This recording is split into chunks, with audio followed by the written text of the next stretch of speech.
नमस्ते दोस्तों, मैं विक्की पंसारी कनीना। दोस्तों, सर्दी का मौसम चल रहा है, पूरे देश में कड़ाके की ठंड पड़ रही है। तो ठंड से हमें अपने पशुओं का बचाव रखना चाहिए। हम बचाव रखते भी हैं, लेकिन फिर भी कई बार हमारे पशुओं को ठंड लग जाती है। तो ठंड लगने से क्या होता है, हमारे पशुओं को जुकाम हो जाता है, सर्दी लग जाती है, पशुओं को बुखार हो जाता है, हमारे पशु सुस्त हो जाते हैं। तो ठंड लगने के लक्षण क्या है, हमारे पशु के जो कान होते हैं ना, आप उसके कान पकड़ के देखिए, वो कान ठंडे हो जाएंगे। और उसके नाक के ऊपर छोटी छोटी पानी की जो बूंदें होती है ना, वो बूंद सूख जाएगी। तो फिर होगा क्या, आपके पशु दाना चारा चरना कम कर देंगे या बिल्कुल छोड़ देंगे और दूध से भी कम हो जाएंगे। तो आप लोगों को क्या करना है, हमारी रसोई घर में एक औषधि मिलती है जिसका नाम है बड़ी इलायची, जो आप अपनी स्क्रीन पे देख रहे हैं। बड़ी इलायची का उपयोग आप इस बीमारी में कीजिए, आपके पशु बिल्कुल स्वस्थ हो जाएंगे।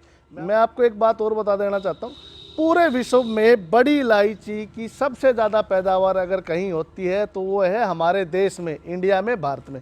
तो बड़ी इलायची बहुत ही कारगर औषधि है, इसका उपयोग हमें अपने पशुओं पे ज़रूर करना चाहिए।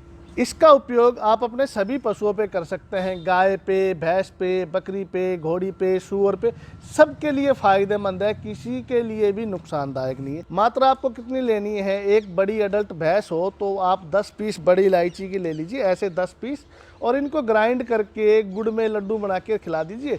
सुबह शाम आपको ऐसा करना है, 2 से 3 दिन करने से आपके पशु बिल्कुल ठीक हो जाएगा। और फ़र्क तो आपको मात्र 2 से 3 घंटे में दिखने लग जाएगा कि आपके पशु को फ़र्क पड़ना शुरू हो गया।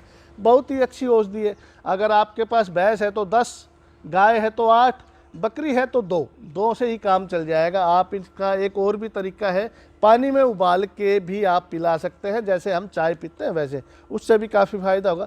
तो सर्दी अगर आपके पशु को लग गई है तो आप घबराइए नहीं और 1500 रुपये दवाइयों पे खर्च ना कीजिए। आप बड़ी इलायची लेके आइए, बड़ी इलायची का उपयोग कीजिए, आपके पशु बिल्कुल स्वस्थ हो जाएंगे।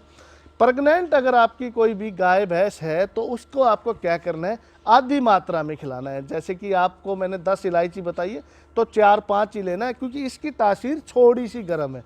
तो गर्म तासीर की वजह से हो सकता है कि आपके पशु को मिसकैरेज हो जाए, तो आपको ध्यान रखना है प्रेग्नेंट पशु को कम मात्रा में देनी।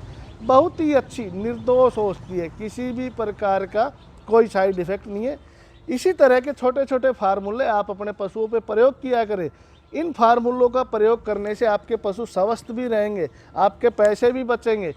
और आपको वीडियो अच्छी लगे तो ज़्यादा से ज़्यादा शेयर कर दीजिए, ताकि हर किसान भाई को पता चले कि सर्दी के मौसम में अपने पशुओं को सर्दी लग भी जाए तो बड़ी इलायची से हम उसका इलाज कर सकते हैं। हमें महंगी महंगी दवाइयों की आवश्यकता नहीं है। धन्यवाद।